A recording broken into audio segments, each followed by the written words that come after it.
If thus the Shruti in the dictum, thou art that, Tat Tvam Asi, repeatedly establishes the absolute identity of Brahman or Ishvara and Jiva denoted by the terms that, Tat and Thou, Tvam respectively, divesting these terms of their relative associations, then it is the identity of their implied, not literal meanings which is sought to be inculcated, for they are of contradictory attributes to each other, like the sun and a glowworm, the king and a servant, the ocean and a well, or Mount Meru and an atom. This contradiction between them is created by superimposition, as is not something real. This superimposition in the case of Ishvara, the Lord, is Maya or nescience, which is the cause of Mehet and the rest, and in the case of the Jiva, the individual soul, listen, the 5 sheets which are the effects of Maya stand for it. These two are the superimpositions of Ishvara and the Jiva respectively, and when these are perfectly eliminated, there is neither Ishvara nor Jiva. A kingdom is the symbol of a king and a shield of the soldier, and when these are taken away, there is neither king nor soldier. The Vedas themselves in the words now, then is the injunction, etc., repudiate the duality imagined in Brahman. One must need eliminate those two superimpositions by means of realization supported by the authority of the Vedas. Neither this gross nor this subtle universe is the Atma. Being imagined, they are not real, like the snake seen in the rope, and like dreams. Perfectly eliminating the objective world in this way by means of reasoning, one should next realize the oneness that underlies Ishvara and the Jiva. Hence those two terms Ishvara and Jiva must be carefully considered through their implied meanings, so that their absolute identity may be established. Neither the method of total rejection nor that of complete retention will do. One must reason out through the process which combines the two. Just as in the sentence, this is that Devtat, the identity is spoken of, eliminating the contradictory portions. So in the sentence, thou art that, the wise man must give up the contradictory elements on both sides and recognize the identity of Ishvara and Jiva, noticing carefully the essence of both, which is Chit, knowledge absolute. Thus hundreds of scriptural texts inculcate the oneness and identity of Brahman and Jiva. Eliminating the not self in the light of such passages as it is not gross, etc., one realizes the Atma, which is self-established, unattached like the sky, and beyond the range of thought.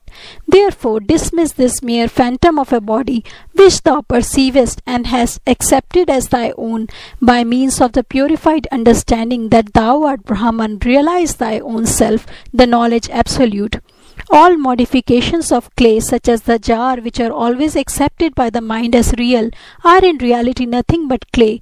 Similarly, this entire universe which is produced from the real Brahman is Brahman itself and nothing but that, because there is nothing else whatever but Brahman, and that is the only self-existent reality. Our very self, therefore, art thou, that serene, pure, supreme Brahman, the one without a second. As the place, time, objects, knowers, etc., called up in dream are all unreal, so is also the world experienced here in the waking state, for it is all an effect of one's own ignorance.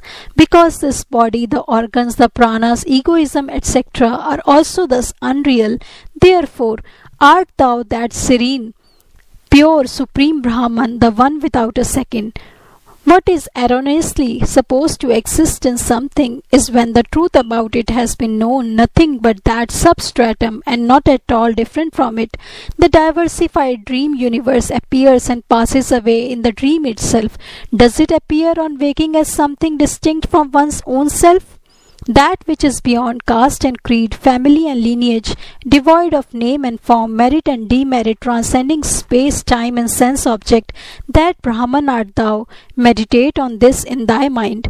That supreme Brahman which is beyond the range of all speech but accessible to the eye of pure illumination, which is pure, the embodiment of knowledge, the beginningless entity, that Brahman art thou. Meditate on this in thy mind. That which is untouched by the sixfold wave, meditated upon by the yogi's heart but not grasped by the sense organs, which the buddhi cannot know, and which is unimpeachable, that Brahman art thou. Meditate on this in thy mind.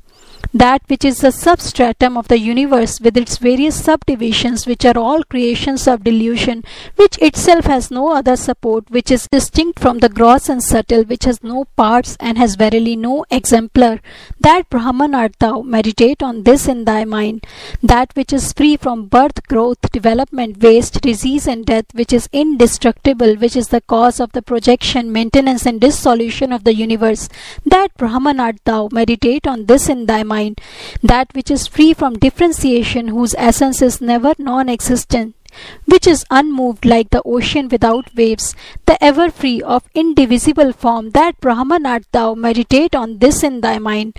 That which, though one only, is the cause of the many, which refutes all other causes, but is itself without cause, distinct from Maya and its effect, the universe and independent.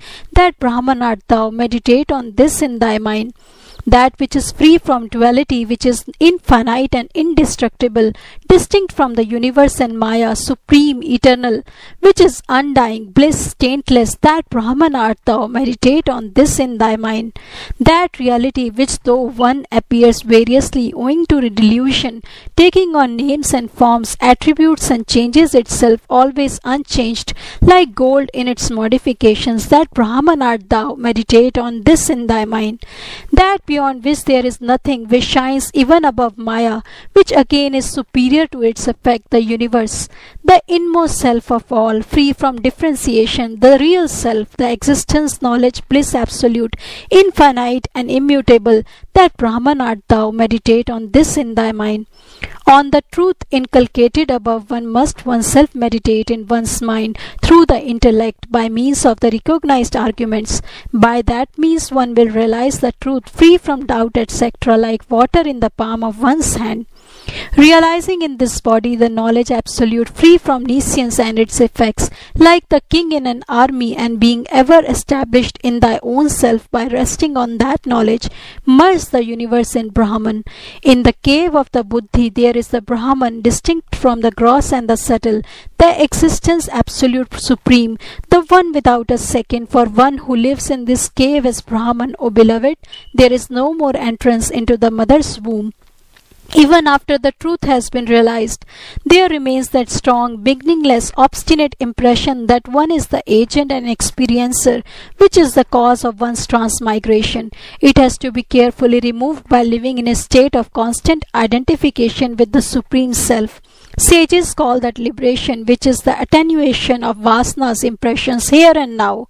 The idea of me and mine in the body, organs, etc., which are the non-self, this superimposition the wise man must put a stop to by identifying himself with the Atma.